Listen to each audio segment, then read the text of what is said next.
Hello दोस्तों, मैं पीयूष गोयल और आप आज के वीडियो में गाइस आपका स्वागत है गाइस। और आज आज हम देखने वाले हैं कि अगर आप भी कोई जो है लोन वगैरह के लिए अप्लाई करना चाहते हैं तो बेसिकली उसके लिए जो है आप प्रोजेक्ट रिपोर्ट किस तरीके से बना सकते हैं, आज हम इस वीडियो के अंदर आपके साथ देखने वाले हैं। और मैं गाइस आपको इसमें ब्रीफ करूंगा कि जो है आपको प्रोजेक्ट रिपोर्ट किस तरीके से बनानी है, क्या क्या कंटेंट होने चाहिए प्रोजेक्ट रिपोर्ट के अंदर, और इसके अंदर किस किस रीजन की वजह से जो है प्रोजेक्ट रिपोर्ट को जो है रिजेक्ट कर दिया जाता है बैंक के द्वारा। वो सारी चीज़ हम यहाँ पे कवर करने वाले हैं। तो आपको बिल्कुल अटेंटिवली इस वीडियो को देखना है और समझना है कि किस तरीके से जो है एक प्रोजेक्ट अच्छी प्रोजेक्ट रिपोर्ट किस तरीके से आपको प्रिपेयर करनी है, जिससे कि आपका जो बैंकर है वो प्रोजेक्ट रिपोर्ट को जब एनालाइज करे तो उसके बाद उसके अंदर कोई भी कमी ना निकाल पाए। तो इसलिए आपको ये पूरा वीडियो एकदम कंप्लीट लास्ट तक देखना है, जिससे कि आपकी अंडरस्टैंडिंग प्रोजेक्ट रिपोर्ट पर काफ़ी अच्छी हो जाए। मैं आपको एक एक चीज़ बताऊंगा प्रोजेक्ट रिपोर्ट के अंदर कि आपकी जो प्रोजेक्ट रिपोर्ट है उसके अंदर क्या क्या मैंडेटरी कंटेंट्स होने चाहिए, एक तो।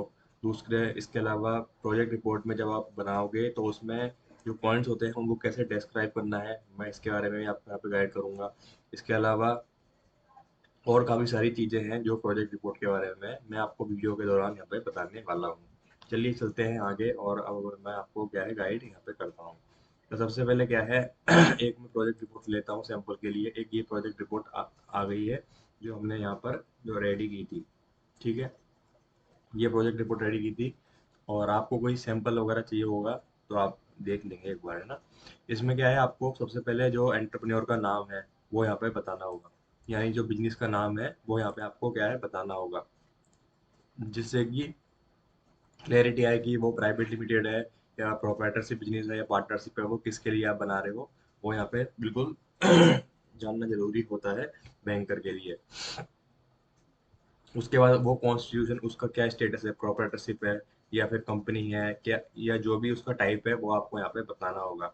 इसके अलावा फादर या स्पाउस का नाम बताना होगा। प्रोडक्ट एंड बाय प्रोडक्ट, यानी प्रोडक्ट और क्या बनाने वाले हो आप, वो यहाँ पे बताना होगा। ठीक है, इसके अलावा प्रोजेक्ट क्या लगाने वाले हो उसका यहाँ पर आपको नाम देना होगा। इसके अलावा कॉस्ट ऑफ प्रोजेक्ट क्या होने वाली है, और उसके अंदर क्या क्या आपको यहाँ पर रिक्वायरमेंट पड़ने वाली है, वो सारी चीज़ें आपको यहाँ पे बतानी पड़ेगी। इसके अलावा आपका डेब्ट इक्विटी रेशियो क्या है वो यहाँ पे बताना होगा। पे बैक पीरियड कितना रहने वाला है वो बताना होगा।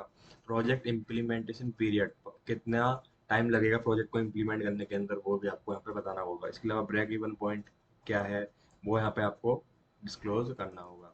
इसके अलावा जो है कॉस्ट कितनी आएगी प्रोजेक्ट की, वो यहाँ पे आपको डिस्क्लोज करनी होगी। फाइनेंस किस तरीके से करोगे आप, वो भी आपको यहाँ पे बताना होगा। कि आपको पता होता है कि प्रोजेक्ट रिपोर्ट जब बनती है तो उसके अंदर अपना आपको अपनी तरफ से भी कुछ अमाउंट लगाना होता है। ऐसा नहीं है कि पूरा जो पेमेंट है बैंक यहाँ पे फाइनेंस करता है। ठीक है, तो ये आपको बिल्कुल ध्यान रखना है। इसके अलावा थ्री ये जो मास्क है इसके लिए हमने ये प्रोजेक्ट रिपोर्ट बनाई थी। ठीक है गाइस, और ये बहुत ही अच्छी प्रोजेक्ट रिपोर्ट बनी थी और इसके बेसिस पे जो है हमारा क्लाइंट का जो है लोन भी हो गया था।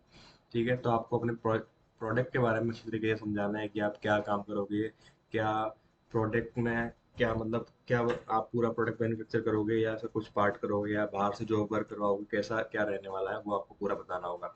इसके अलावा इसके अंदर क्या क्या रॉ मटेरियल वगैरह रहेंगे वो भी आपको यहाँ पे डिस्क्लोज करने रहेंगे। मैन्युफैक्चरिंग प्रोसेस क्या है वो आपको यहाँ पे बताना होगा। इसके अलावा मार्केट ओवरव्यू कि मार्केट की साइज क्या है। ठीक है, और प्रोडक्ट कितना आप सेल कर सकते हो एक साल के अंदर, आगे 5 साल बाद मार्केट के साइज क्या होने वाला है, ये सारी चीज़ें आपको बतानी होगी। ठीक है, इसके बाद क्या है, आपको स्वॉट एनालिसिस भी बताना होगा कि इसमें इससे जो बिजनेस आप सेटअप करने जा रहे हो इसकी स्ट्रेंथ क्या है, वीकनेस क्या है। ठीक है, अपॉर्चुनिटी क्या है, थ्रेट्स क्या है, यानी स्वॉट एनालिसिस होता है वो आपको यहाँ पे करना पड़ेगा। इसके अलावा आपको क्या है, एक प्रोजेक्टेड बैलेंस शीट देनी पड़ेगी नेक्स्ट 5 ईयर्स की, जिसमें बताना होगा कि आप इस साल इतना टर्नओवर करोगे, इस साल फर्स्ट ईयर इतना करोगे, सेकंड ईयर इतना करोगे, third year, fourth year, 5 year इतना इतना टर्नओवर जो है आप यहाँ पे करोगे। क्योंकि एक आपका प्रोजेक्शन भी होना चाहिए कि हम हमारे टर्नओवर को हर साल कितना यहाँ पे इंक्रीज करने वाले हैं। ठीक है, इसके अलावा यहाँ पर आप ये चीज़ बताएंगे। इसके अलावा application of fund, fix assets हो गई, करंट असेट्स हो गई। ठीक है, प्रोजेक्टेड प्रॉफिटेबिलिटी स्टेटमेंट यहाँ पर आपका यहाँ ये आ जाएगा।